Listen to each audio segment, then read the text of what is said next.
With the pandemic having nearly 5 million job losses, this was the first time really in history that experts saw something that they were considering a she-cession.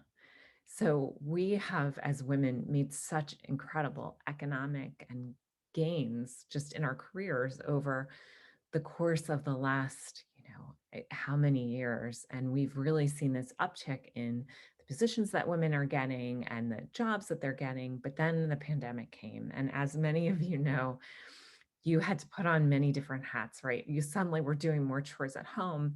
You had to all of a sudden be a teacher for your kids as well. And so there were all these things that were having to take place and having to happen in order to continue just doing the day to day and taking care of the people around you that need to be taken care of. But unfortunately, what happened is that women as a whole lost some really tremendous gains that we had made in the economic circles. And so my name is Shelly O'Donovan. I own a company called the Authentic Influence Group. We primarily work in pharma and medical device, but we work with other companies as well. And we go into companies and we train all around increasing your influence at work. So this can be everything from working with team dynamics to moving up that corporate ladder and being really visible at work. And so today I want to share with you some things that you can do to really advance your career so that you can be more visible at work. So I'm going to share my slides here. And again, this presentation is all about how to increase your visibility at work. And so to start off, I just want to give you one small story so that you understand the value of this and the value of really what this can mean for you. So one of my signature training programs is going into companies and working with about 10 individuals at once and doing a training program where we really focus on how to increase your visibility at work. And at one point during the pandemic, I had a team within a medical device company that I was working with. And every week there were 10 fabulous women with me. We'd get on this call and we would talk about all of these things. And every week, pretty much everybody was working from home at that stage, except for one woman. And she was a woman who worked in a lab. She had a lab job. So she had a little, her little scrub hat on and she had her scrubs on. And sometimes she had her goggles on and you could clearly see in the background that it was a lab, right? And so every week she'd come in, we'd have this meeting. And as you know, at that point during the pandemic, people's kids were home, right? And so we would often have dogs or kids or whoever like in the background. And at one point, another woman's children walked in and saw this woman in her scrubs. And so later that night, they were asking their mom why this woman had scrubs on and what she was doing. And she was a Black woman who absolutely loved her career, loved what she did, loved being a scientist. And the other woman shared this with her children, with her two girls, who were right of the age where they're starting to really think about careers and about what they can do. And they saw her and they were so impressed and they were like, what does she do? And they were just so excited that eventually a conversation was had and a little mentoring relationship started. But it shows you how important it is to be visible at work and be visible in the places where you need to be seen. Because had that not happened, I don't know if these girls would have been quite as excited about future careers in medicine and science. But now they are. Now they finally see someone. And so for my company, for what we do here, one of our biggest goals is to help you increase your visibility at work because I'm really driven to see more women in the workplace, to see more women in bigger positions, to see more women owning companies, because it's really hard to see yourself in a role if you don't see someone who looks a little bit like you. If all you see are men at the top, it's really hard to imagine yourself at the top. It's not that it can't be done, but it just makes it harder. So my goal is for you to go out there and increase your visibility at work so that you can turn around then and give a hand to the person behind you. So, first and foremost, how do we do this? So, we're going to talk today about a variety of things. But first, I want to just really firmly stop on the statement by Ken Liu, who says that every act of communication is a miracle of translation. And that is true at work with absolutely everything you do. You have to be able to communicate what you're doing and how you're pulling that together. And so, for all of you, I want you to think about that when you get out there and you're working with different individuals. You want to make sure that your communication is clear and that you can really put your best foot forward. And part of that comes from, first and foremost, safeguarding your reputation. We all have a reputation. It sometimes is easy to get into a toxic workplace and have a point at which that gets a little tarnished, but we don't want that to happen. So, first and foremost, I want you to safeguard your reputation. And how do you do that? One thing is with credibility. So, if you're the head of HR, then making sure that people within your company know that. I know too many of us go into meetings and people don't exactly know who we are. And so we're putting forward our opinions, but they don't realize what our roles are. And that we clearly have a need and have a want and have been given the right, have earned the right to sit at that table during that meeting. So make sure that you think about credibility and how you can layer that credibility in. Don't be too scared with saying the word no. As women, we often don't set our boundaries, and it's so easy to take on work, to take on responsibilities, and to not get paid for them or to give things away for free because we're trying to grow, we're trying to build, we're trying to help people. But it becomes really important to be able to say no. It's a full sentence. No. Also, you want to think about self promotion and you want to change the way you think about it. So, I don't want you to think about self promotion in a way that you're just promoting yourself, you're just promoting your jobs. What I want you to think about is self promotion in a way to show your value. How do I continue to prove to people that my value is there? And so part of that may be actually in speaking about the things that you've accomplished, the things that you've done well, and why that's so important.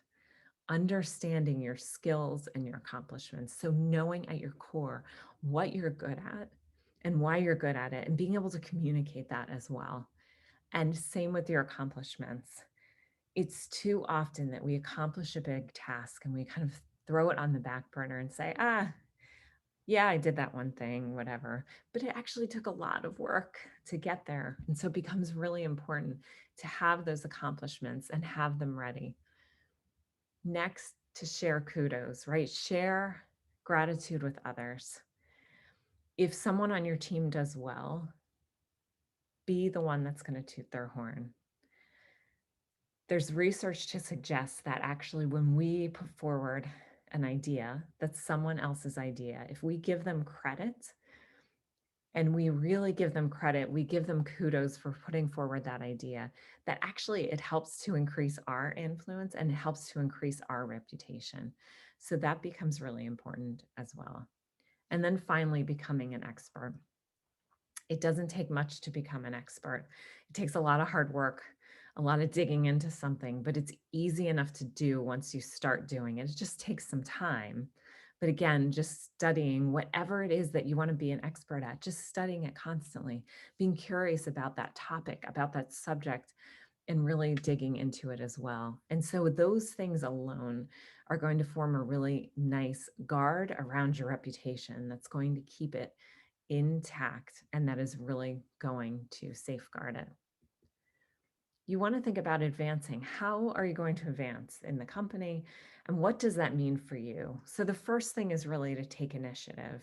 In order to advance, we have to take initiative.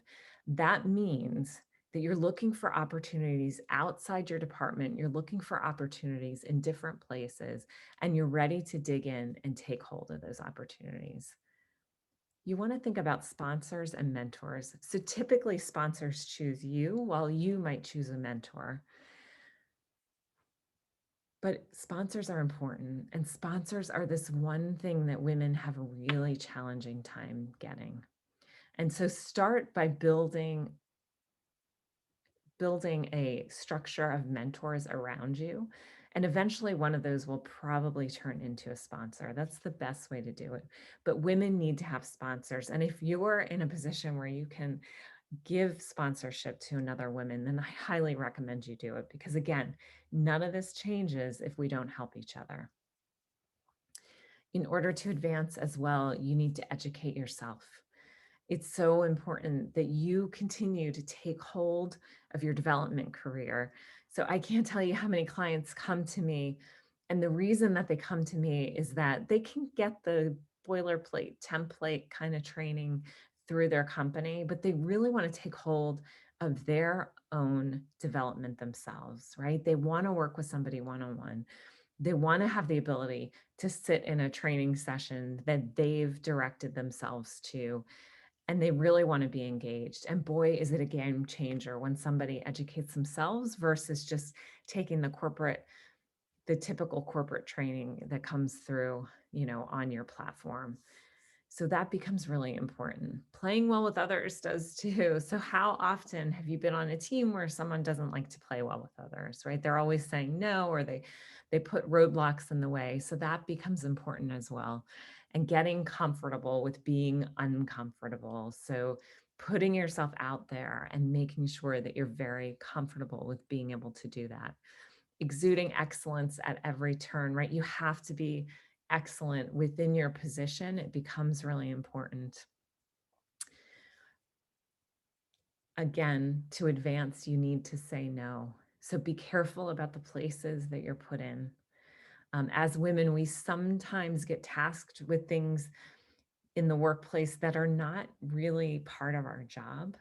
But because we're women, we sometimes get asked to do those things, like to plan the holiday Christmas party or to get coffee for everybody, when this really isn't part of our job. And so pushing back on those things becomes incredibly important in helping you to advance and to stay within that leadership role that you need to be seen in.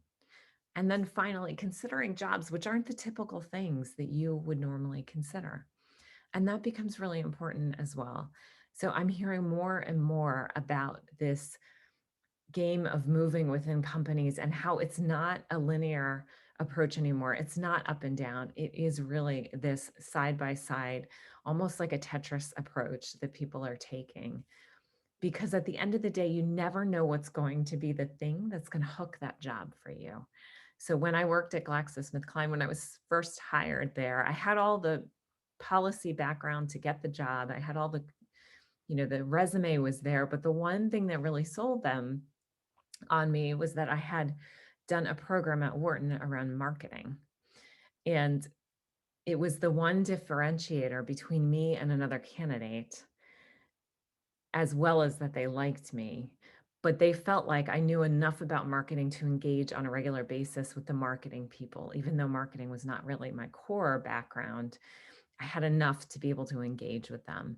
And so if you think about those types of little certifications or courses that you can attach to give yourself that extra bump and to give yourself that extra credibility, that becomes really important as well. So this has to rest on a foundation of value. And value is so important to be giving all the time, whatever value you need. So first, you want to select the right metrics. What feels like value to me may not be value to you. It may not be value to the team as well. So make sure that you select those official metrics that work.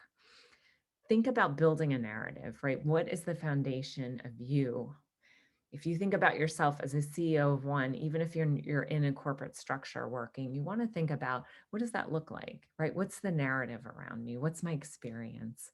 Learning to be yourself and dig into the core strengths that you have, knowing what those points are that really trip you up and how to get around them or how to bring in other people to help you when those potholes are there. Thinking about that larger picture. What is the larger picture? Where am I headed? And how can I do that? Maybe it's not by staying at this company. Maybe it's going to another company. Maybe it's working with another team or working with a certain leader, being open to those changes as well. Communicating consistently. So I talk a lot about, if you track me down on LinkedIn, you'll see that I talk a lot about communication and how important it is to be consistent in your communication, to know what your message is, and to communicate in a concise way. So one way to do this is, if you're walking into a meeting, you want to make sure that you have those talking points, those sound bites ready to go that you want to put forward, so that you can communicate consistently what you want to communicate rather than just brain dumping constantly. Using precise language, again, being really intentional with your word choice, not trying to put big fancy words in there or jargon from your company, but just really precise, simple language that helps people understand what you're trying to communicate. Acknowledging the support that you have. So always, always in our careers, in our businesses, in our departments, there's so many people that have helped us get to who we are now, and to get to the roles that we're in. And so it becomes so important for you to really think about, how can I acknowledge that support, right? How can I acknowledge those people that help to shuttle me on my way through here? And then really building up your credibility again.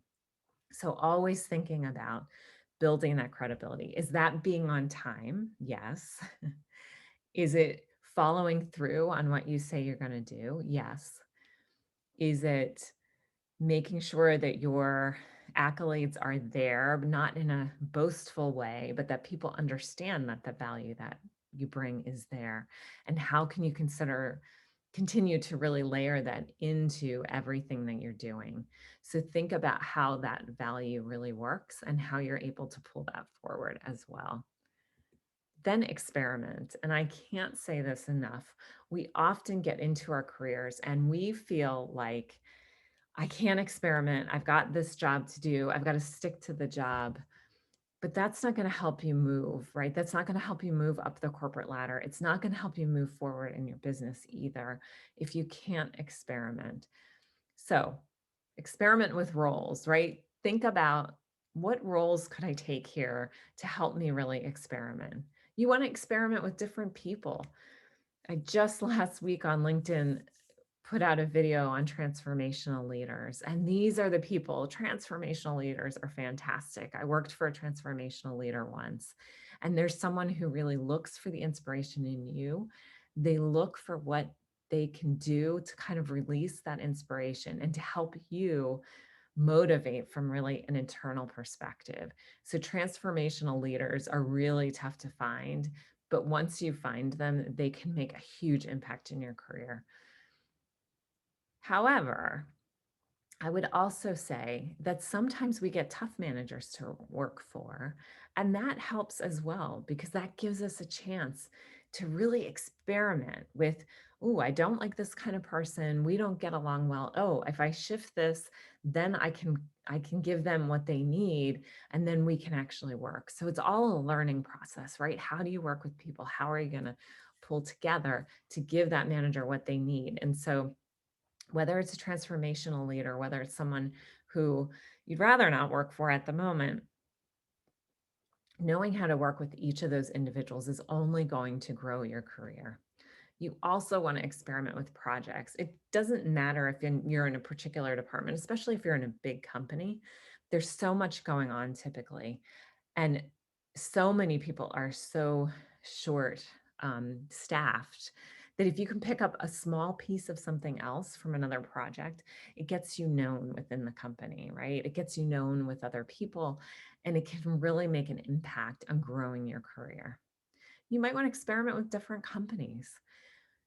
Working in pharma, I know a lot of individuals who've worked for big pharma companies, and a lot of them have been in companies that have spun off smaller companies, or they've decided to go to startups as well. And they've found that they really like that, or they don't like that. They found out that they don't like that startup. And so that can be helpful too. It can really help to expand your skill set. It can help expand your network of people, but really being open to making those big shifts as well. And then finally, experiment with life. And so it's my own personal opinion here, but if you want to try something, I highly recommend trying it. Life is really a playground, and so experimenting with some interesting things, trying some new things, and trying to spice up your work life as well, maybe your home life a little bit, can sometimes help to give you the next chapter in your career as well.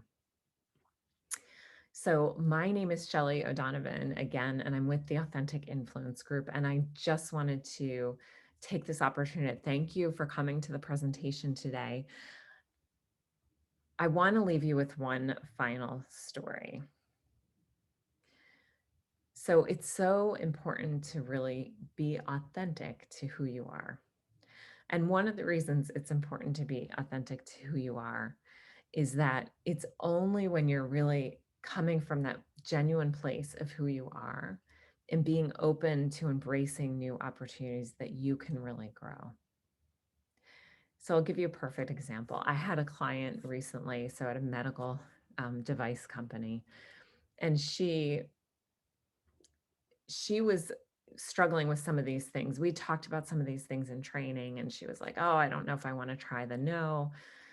And I was like, "Just try it." I said, "You're getting invited to a lot of different meetings, a lot of meetings you don't really need to be at. And I think it's really important for you to push back on some of these meetings and say, hey, this isn't a meeting for me." So she started to do that. She started to push back on these meetings. And all of a sudden, what happened was her reputation at the company went up. It started to skyrocket because people quickly understood that her time was really valuable. And so she was essentially teaching them how to treat her, right? She was pulling in her time and being really explicit in the fact that, hey, I don't want to be on every single meeting invite. When I need to go, I will. Otherwise, you have other people on my team who are there who can handle this. And what happened was she really increased her reputation in that company. People started to say, she's coming to this meeting, so that's really important. They would be like, Kim's coming to this meeting, so that must be a really important meeting. And she also stopped getting invited to just the meetings that everybody gets invited to, right? Just as like a throwaway. And so that started to pull in her time. So now she had more time to work on the projects that were really important to her role, that were really going to help advance her career. And eventually she moved up a level, and went from a director to a vice president level. And a lot of it had to do with just corralling the time and doing all of these things, right? She had a sponsor that was helping her. She was safeguarding her reputation by saying no. And she was doing a number of other things, but it helped to really advance her career and take it to the next level. So I want you to think about that today. And I also want you to think about the fact that what I said in the beginning, right? It's so important as women that we put ourselves out there, that we're ambitious, that we show others that we have a seat at the table, because none of this changes unless we have done it. So the Women's Business Club is a perfect example of this in action. And I would hope that you will come find me at my booth. You can find me on LinkedIn as well. I put out videos almost every day on LinkedIn, either videos or written pieces that give some communication hacks and some communication tips. I'd love to come to your company as well. And we also have a course that's launching again soon. You can find me on LinkedIn and ask me about it. And it's all about building influence in the workplace. And so I've just enjoyed speaking to all of you today. Please track me down at authenticinfluencegroup.com or on LinkedIn or at the booth. Thank you.